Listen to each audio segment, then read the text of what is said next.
नमस्कार विद्यार्थी मित्रांनो, माय कॉमर्स लॅब या यूट्यूब चॅनलमध्ये आपल्या सर्वांचं पुन्हा एकदा स्वागत आहे.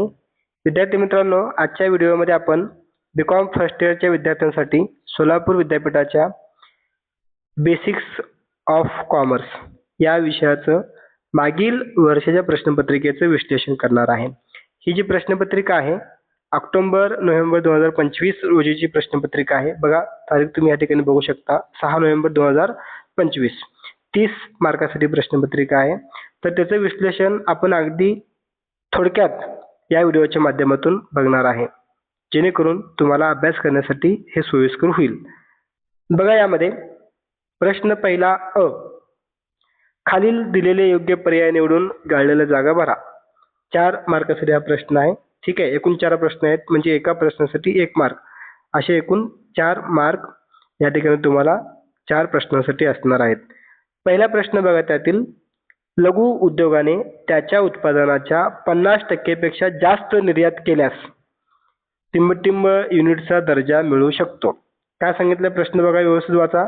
लघु उद्योगाने त्याच्या उत्पादनाच्या 50% पेक्षा जास्त निर्यात केल्यास टिंब युनिटचा दर्जा मिळू शकतो. बघा, घरगुती युनिट एकक, निर्यात ओरिएंटेड युनिट, लहान प्रमाणात युनिट आणि आयात देणारी युनिट.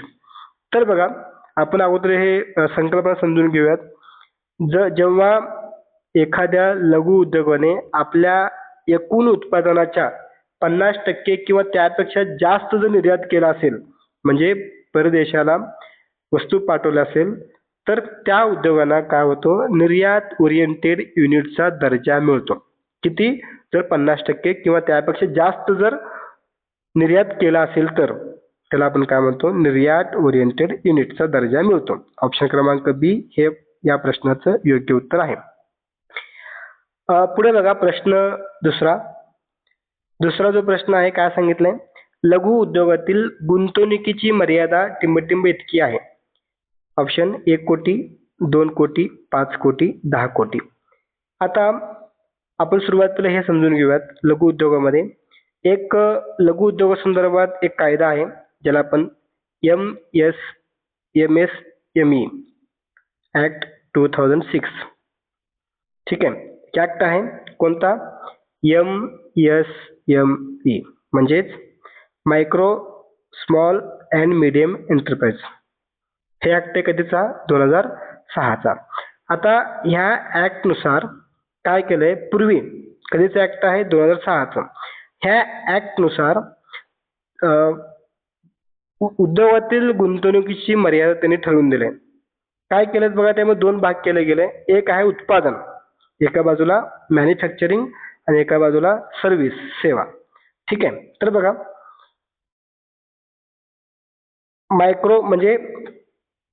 मायक्रो सूक्ष्म उद्योगांना किती आहे लिमिट? पूर्वी 2006 नुसार 25 लाख. ठीक आहे, मायक्रो 25 लाख आणि सर्व्हिससाठी असेल तर, सेवा असेल तर 10 लाख.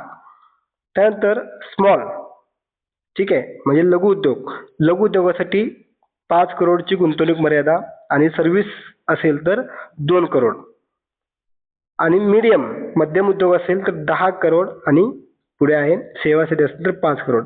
ही पूर्वीची लिमिट आहे. पूर्वीची म्हणजे कधी? ऍक्ट तयार झाल्यानंतर 2006 मध्ये. आता पुन्हा काय केलं गेलंय, 2020 मध्ये ह्यामध्ये बदल करण्यात आलेला आहे.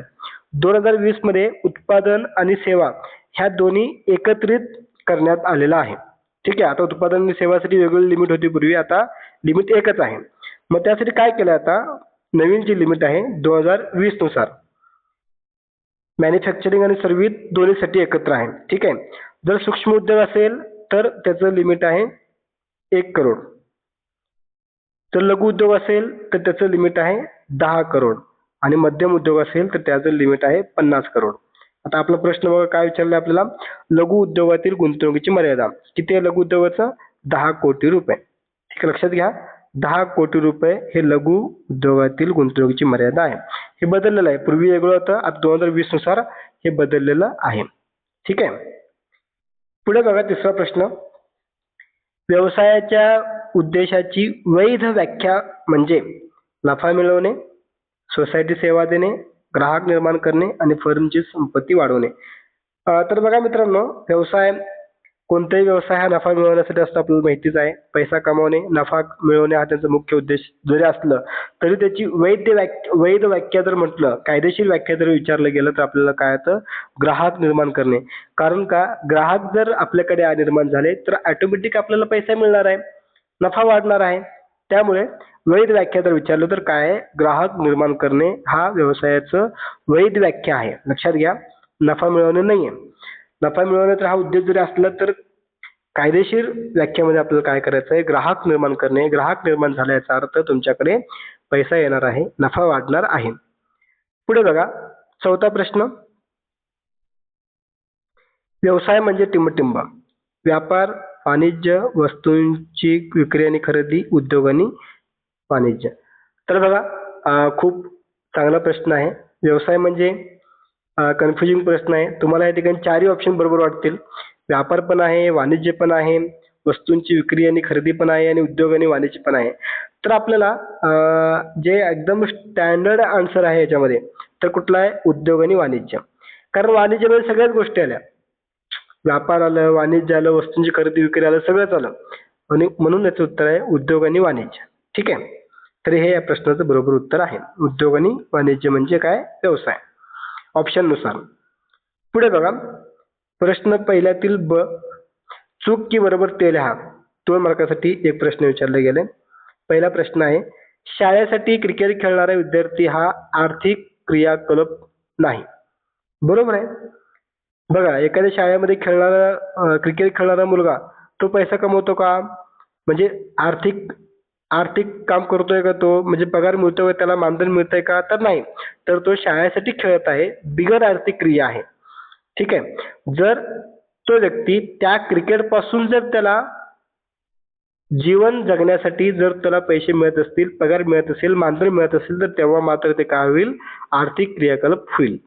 ठीक आहे. आता शाळेसाठी खेळणारा विद्यार्थी जो आहे तो आर्थिक क्रियाकलाप नाहीये. हे वाक्य बरोबर आहे. दुसरं वाक्य काय सांगितलंय?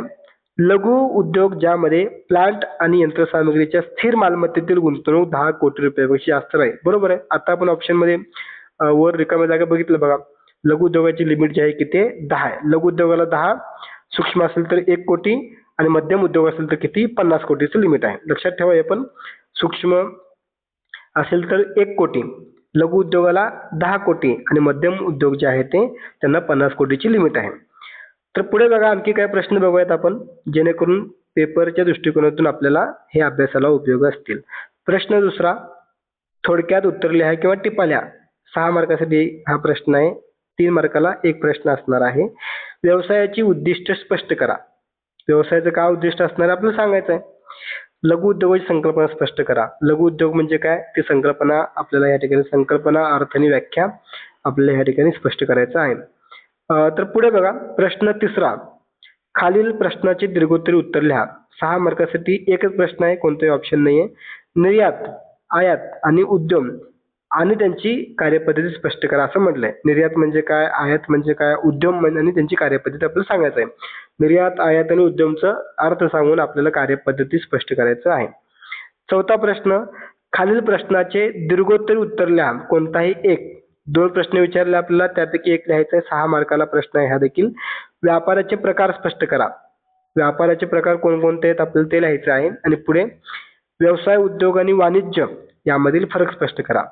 5वा प्रश्न आहे, खालील प्रश्नाचे दीर्घोत्तरी उत्तर लिहा. कोणताही एक. हे देखील 6 मार्कासाठी प्रश्न आहे.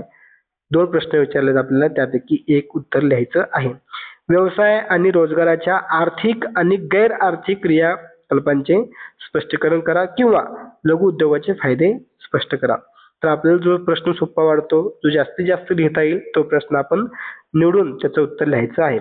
तर विद्यार्थी मित्रांनो, अशा पद्धतीने आजच्या व्हिडिओमध्ये आपण बेसिक्स ऑफ कॉमर्स या विषयाचं बीकॉम फर्स्ट इयरच्या विद्यार्थ्यांकरिता मागील वर्षाच्या प्रश्नपत्रिकेचं विश्लेषण या व्हिडिओमध्ये बघितलेले आहे. व्हिडिओ आवडल्यास लाईक करा आणि आपल्या जास्तीत जास्त विद्यार्थी मित्रांपर्यंत हा व्हिडिओ पोहोचवा, शेअर करा. त्याचबरोबर आपण जर आपल्या या माय कॉमर्स लॅब यूट्यूब चॅनलवर नवीन असाल आणि अजूनही सबस्क्राईब केलं नसाल तर आपल्या चॅनलला सबस्क्राईब करा. सर्वांचे मनपूर्वक धन्यवाद. आणि अजून एक महत्त्वाची गोष्ट, जर तुम्हाला क्वेश्चन पेपर हवे असतील तर आपलं माय कॉमर्स लॅब ह्या नावाचं टेलिग्राम चॅनल आहे. त्या ठिकाणी तुम्हाला सर्व क्वेश्चन पेपर पाहायला मिळतील. तुम्ही टेलिग्राम चॅनलला जॉईन व्हा. त्याची लिंक तुम्हाला खाली डिस्क्रिप्शन बॉक्समध्ये दिलेली आहे, किंवा तुम्ही डायरेक्ट टेलिग्राम चॅनलवर माय कॉमर्स लॅब असं सर्च करा. तिथूनही तुम्ही जॉईन होऊ शकता. सर्वांचे मनपूर्वक धन्यवाद. थँक्यू.